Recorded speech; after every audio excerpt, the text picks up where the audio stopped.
This is Make it plain. Make it plain. MIP With Marcia Matfumo. Mark Thompson. Make it plain. Get woke. Everyone, always a pleasure to speak to the Secretary of Housing and Urban Development. And there's big news today, particularly important because we still are acknowledging and celebrating this week of Dr. Martin Luther King Jr. And I'm sure she would agree. A lot of times we only think of Dr. King in one context, one speech, one day. But we all know that even up to the year of his assassination, he was doing some things that impacted the 1968 Fair Housing Act. Correct, Secretary? First of all, good morning. Good morning. You are absolutely correct. People, I think, forget that Dr. King did not only deal with race, but he dealt with economics as well. He dealt with living conditions as well. And so the Fair Housing Act, which was a part of the Great Society laws that were passed in 1968, really passed about a week or so after his death. And it was kind of ironic because it was one of the things that he talked about most was housing. People really don't, as you say, understand the breadth of the work he did.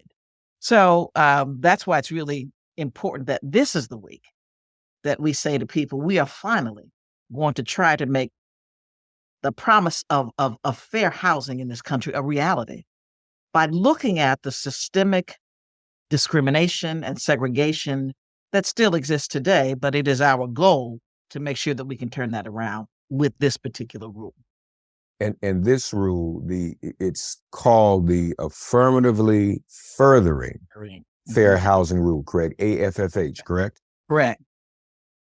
It's that because the Fair Housing Law requires that we are proactive in our efforts to rid the nation of discrimination and segregation, particularly for low-income and moderate-income people.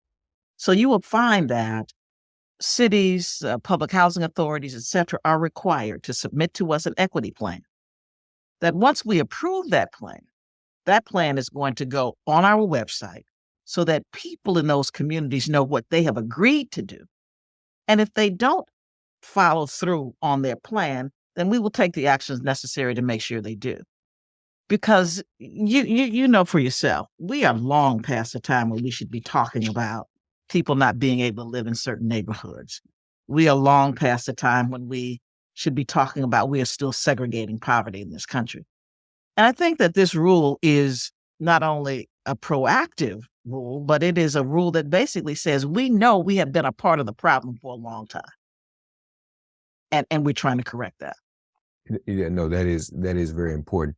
Talk to us a bit about, because I wonder, again, people compartmentalize things in history as though everything's in the past.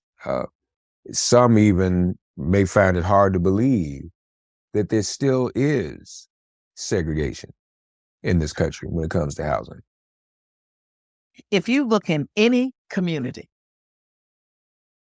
especially any community of any size, but cities, major cities in this country, you're looking at Chicago, you're looking at Cleveland, you're looking at, and I can just go on and on, you are going to find pockets of nothing but low income and moderate income people. And because you have that, and we are a country that is driven by tax bases and those kinds of things, you're going to have poor schools. You're going to have neighborhoods that are not safe. You're going to continue to have problems with getting health care, with getting access to good food. It is a segregation that has existed for so long. And because the federal government has now said to us by law, you cannot build any other public housing in this country. You can only replace it. So what do? If we start to replace it, we replace it right where we took it from. So we put people right back in those same neighborhoods. It is segregation by any other name. That's what it is.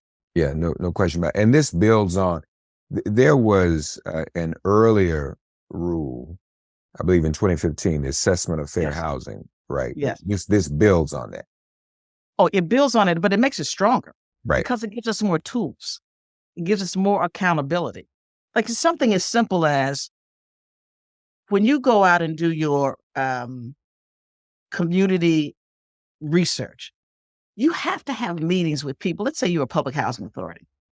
you are required to do outreach within that public housing community.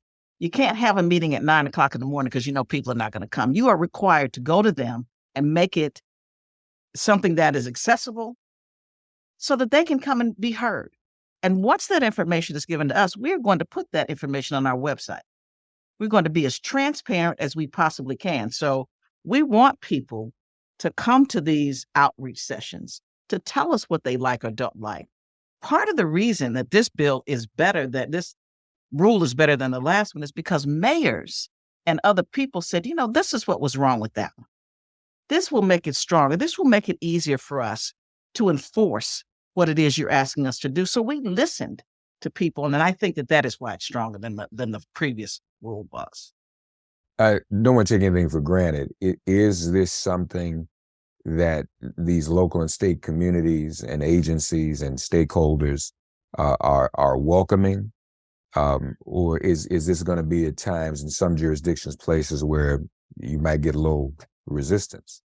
We'll get some resistance, but I don't think a lot. Okay. Because I really do believe that people in this country today know that housing is a crisis in this nation.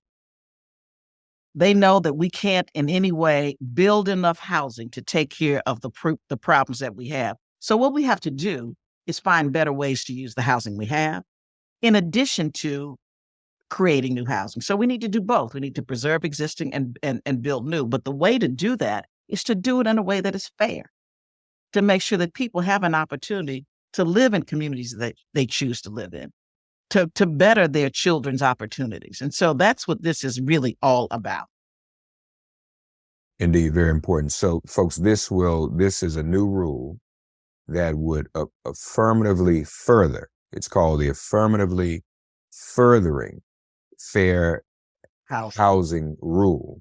What's the timetable on this, Madam Secretary? To get equity plans. The rule is out today. We had,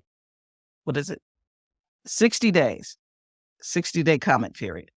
And then we will expect to start receiving sometime, we believe in May, I think is the date. Sometime in May, we should have all of this done, hopefully, because we want to do it as quickly as we possibly can, because it's long overdue. Does your agency, when the equity plans come in, do you all review them and give advice and consent yourselves as HUD?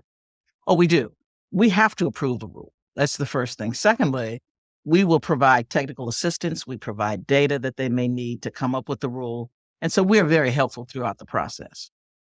So it's a 60-day period that they can comment, and we're hopeful that we'll get as many as we possibly can. Well, folks, this is a very important and historic in light of this being Dr. King's week. I admit, when I first heard about this last night, Secretary Fudge, I thought about how it's not as enforcive, but when we had the Voting Rights Act, in reality, you couldn't change voting plans without the Department of Justice taking a look and offering review and assistance. So yeah, this is kind of what the federal government is for and what Dr. King died for. Amen. Amen. Amen. So this is important and a big step and a historic one. And what else would we expect from Secretary Marcia Fudge being Secretary of HUD? This is not a surprise at all. We appreciate your vigilance. Thank you, Secretary. Thank you. No, thank you so much. It's always a pleasure to be with you. Yes, ma'am. 2 years since the swearing in of the Biden-Harris administration, ladies and gentlemen. Joining us now is the Secretary of Education, Miguel Cardona. Doesn't seem like it's been 2 years. Welcome, Mr. Secretary. Thank you. Good to be with you again, Rev. It went by fast. That's for sure. It sure did. In terms of what you've been able to accomplish and at your agency, Right. have you reached some of the benchmarks you've chosen to reach? Absolutely. First of all, we wouldn't be able to do anything at the department if it weren't for such a strong administration, colleagues, and, the president, vice president's vision on a better America. Remember where we were 2 years ago. I remember going into the inauguration and having Army vehicles in the streets. And it was It was, 2 weeks after the insurrection. Look at where we are today. $130 billion K-12 education so that they can get the mental health support, summer school programming, after school programming, making sure students have access to better programs. We opened schools within 9 months. That was a critical thing, right? Making sure our schools are safely reopened. We're fixing a broken higher education system. The students that look like me and you, it was hard to get up there, right? If you look at the data, well, what are we doing? We're providing debt relief to those who need it most. We're making sure our public servants have loan forgiveness after 10 years. And we're lowering costs for undergraduate borrowers in half with the income-driven repayment. We know that not only are we making higher ed more accessible, we're addressing some of the disparities based on race and place that have existed for far too long in this country. So yes, we're not done though. We're just warming up, Rev. We're just warming up. Well, no, that's good to know. As a matter of fact, I think a couple of big announcements this week. As a matter of fact, $63 million to expand community schools, increase social, emotional, mental health, academic support, right? Yes.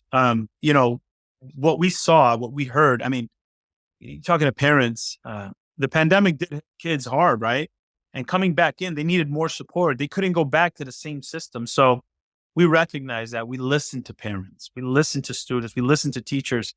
And the $63 million is going to go toward providing the wraparound support that our students need. So if they're struggling with something, they can have a social worker with them. If they have food insecurity, they can have access to food. So what we're trying to do is make sure that we're funding programs that provide the support that our kids need, that our parents have been telling us their families need. We're proud to announce that today. And also, I think you also just announced $30 million to go to colleges and universities to help with post-secondary education. Is that right? Yeah. So, we have grants going in higher education to make sure that students who want access can have access. Right. In addition to elevating the Pell grants, students that are eligible for Pell, which means, maybe they have some financial challenges. We don't want college not to be accessible to them. So Pell is at over $7,000 for students that qualify. That's opening doors to higher education for so many students who maybe thought in the past that they couldn't get there. So we're proud to announce the funding there. We're proud to continue to fight for middle-class Americans, people who maybe historically too didn't feel like higher education was for them. We still have a ways to go, but we're proud of the work we've done from day one. And so what are your goals, your New Year's resolutions for education in 2023, Mr. Secretary? We can't take our foot off the gas pedal, Mark. We have to raise the bar. It's not good enough. We have to make sure all children are reading on grade level in our elementary schools. We have to make sure we have pathways to college and career in our high schools. We have to make sure there's more mental health supports for our students. We have to start looking at multilingualism as a benefit in this country, just like every other country does. So we have a very full agenda, and we're going to be just as aggressive as we were reopening schools, because it's time to raise the bar in this country to lead the world. One of the things I've been looking at that slightly concerns me, as we look at the jobs report every month, one area that is still lagging somewhat behind in terms of people going back to work since the pandemic are local and state jobs, and a lot of those have to do with education. Is that something to be concerned about? Will that ever come back? What are your thoughts about that? We're at a point now where people have options. People have options. The job market's so good that people have options. So the days of paying teachers a salary that's $10,000 to $20,000 less than somebody else with a bachelor's or a master's degree, those days have to end. We have to be uncomfortable requiring teachers or teachers' aides to work on the weekends driving Ubers so they can make ends meet. Are we serious about wanting our kids to lead the world? Well, if we are, we need to invest in education. And I'm not just talking about counting on federal investments. We need to make sure that state leaders, local leaders understand that You either pay now or you're going to pay for interventions later. So everyone has to raise the bar, make sure that we're respecting the profession by providing competitive salaries and education. Y'all, I didn't tell him I was going to ask him that question before he answered. That's a true teacher answering that question. That is someone who's been in the classroom, and I respect That's that. right. And that's important. We need finally teachers in your space, in your seat. So that's very important as a former teacher myself. Not all bread is created equal. And if you like yours soft, fluffy, moist, and delicious, then Hero Bread and Buns should be your first choice. But Hero Bread isn't just about taste and texture. It's high in fiber with ultra-low net carbs with 0 grams of sugar. Order today at hero.co and use the code AH10 to get 10% off your first purchase. That's AH10 at hero.co, HERO.co for 10% off your first purchase. Lastly, Martin Luther King Week, I see you've been visiting schools and you had a day of service with young people. Very important. What, as we close, what impact, well, how was that being with the young people on Martin Luther King Day? But what, is there anything about Dr. King that motivates you in the work you do every day at the Department of Education, Mr. Secretary? Everything about Dr. King did, and the day of service was great. I was at GW with the vice president and with Secretary Fudge and engaging with students in their community service project. But let me tell you, Dr. King, what stood out to me the most about Dr. King is his willingness to have the political will to stand up, to bring people together, the inspiration. I mean, you could tell he was a reverend, right? I mean, it was almost supernatural the way he made people feel an obligation to serve, an obligation to fight for what's right. His words, his actions permeate educators across the country, and we want to do better because of his teachings and his actions. He made the ultimate sacrifice, but he did it fighting for people that needed support. And, that inspires me daily, not just on Martin Luther King Day, but just every day to make sure that I'm exercising the blessing that God's given me to do as much as I can to support others. And that's what this administration is about. Secretary of the Department of Education, Miguel Cardona. Good to see you, my friend. Thank you for joining. All right. Thanks for getting woke and listening to Make It Plain. As always, perform an act of kindness on behalf of an elder or young person. Write a letter to a sister or brother who just so happens to find her or himself incarcerated. Offer libations to the ancestors upon whose sturdy shoulders we all now stand. And above all, give thanks to the God of your understanding by whatever name you call her and him. All God asks of us is that we give each other love. Thanks for giving MIP love. And please remember to subscribe and give us a 5-star rating. If all hearts and minds are clear, it has been made plain.